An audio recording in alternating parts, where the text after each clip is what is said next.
Bonjour mes petits trésors, comment ça va aujourd'hui? Alors, aujourd'hui, je vais vous raconter une histoire qui est très importante. Ouvrez grand vos oreilles et vos cœurs. Ce que vous allez entendre, c'est la voix du monde qui vous parle, la lune, la mer, la forêt, les nuages et la terre ont quelque chose à vous confier. Un cri de douleur de la création. Il était une fois où tout semblait paisible. La lune, ronde et brillante, flottait dans le ciel comme une lampe suspendue par la main d'Allah. Son reflet d'or glissait sur les vagues, dessinant un long chemin lumineux vers l'horizon. Alors la lune parla doucement. « Bonsoir, ma chère mère. Vois-tu comme je t'éclaire ce soir? Tes vagues dansent sur mon reflet. Dis-moi, comment te sens-tu aujourd'hui? » La mer soupira profondément, si fort que ses vagues semblèrent gémir. « Oh, ma douce lune, si tu savais comme je suis triste. Les hommes ne sont plus ce qu'ils étaient. Ils me jettent leurs ordures, leurs poisons, leurs déchets. Mes poissons meurent, mes herbes s'étouffent.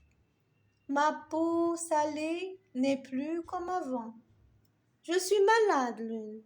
Oui, je suis malade des hommes. » La lune la regarda lentement, le cœur serré. « Oh, chère mère, moi aussi je les observe. Ils oublient que tout ce qu'ils touchent est vivant. Et si nous demandions l'avis de la forêt, peut-être qu'elle nous dira comment elle survit. » Le vent, messager fidèle, siffla entre les étoiles et porta les paroles jusqu'à la forêt endormie. Les arbres frémirent, les feuilles tremblèrent, puis une voix grave et s'éleva. « Lune, mère, vos paroles me réchauffent. Moi aussi je souffre. Les hommes me brûlent, me coupent, m'étouffent. Eh oui, ils m'étouffent sous leurs ordures. Ils oublient que je leur offre l'air qu'ils respirent.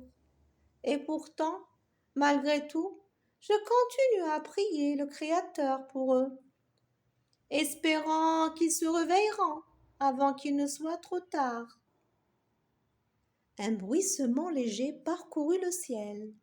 De grands nuages se rassemblèrent, éclairés par la clarté de la lune.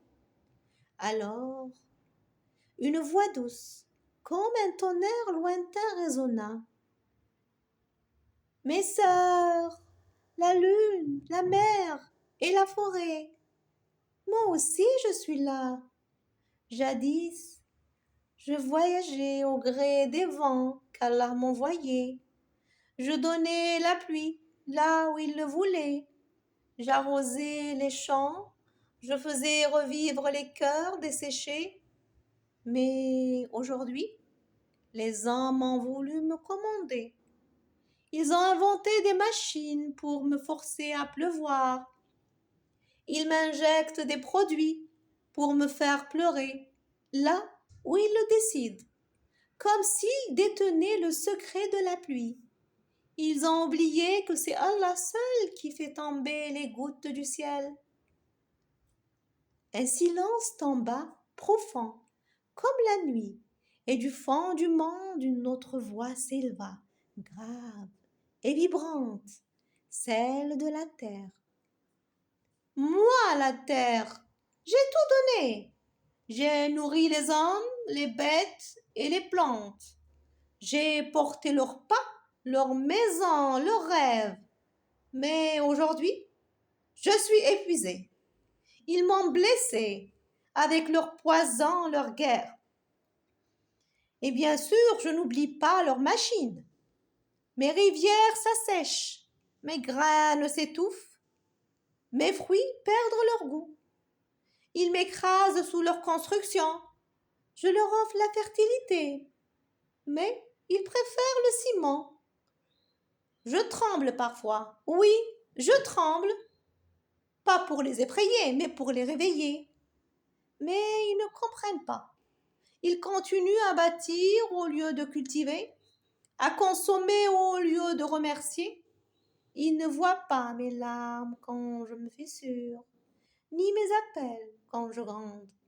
Et pourtant, malgré tout, je continue à obéir à Allah, car lui seul commande la vie et la mort. Mais si l'homme persiste à me blesser, un jour, je n'aurai plus la force de lui donner. La lune, la mer, la forêt, les nuages et la terre restèrent alors silencieux. Leur douleur montait vers le ciel comme une prière invisible.